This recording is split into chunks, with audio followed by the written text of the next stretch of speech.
Meaning of deceleration. Deceleration.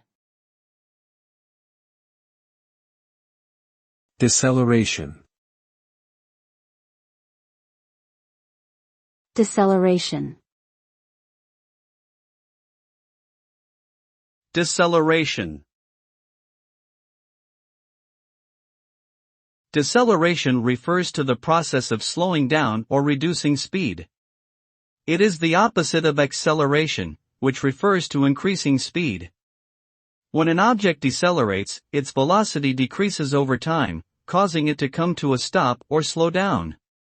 Deceleration can be caused by various factors such as friction, air resistance, or a change in force or direction. In practical terms, this means that a decelerating vehicle will take longer to come to a stop than one that is braking more gradually.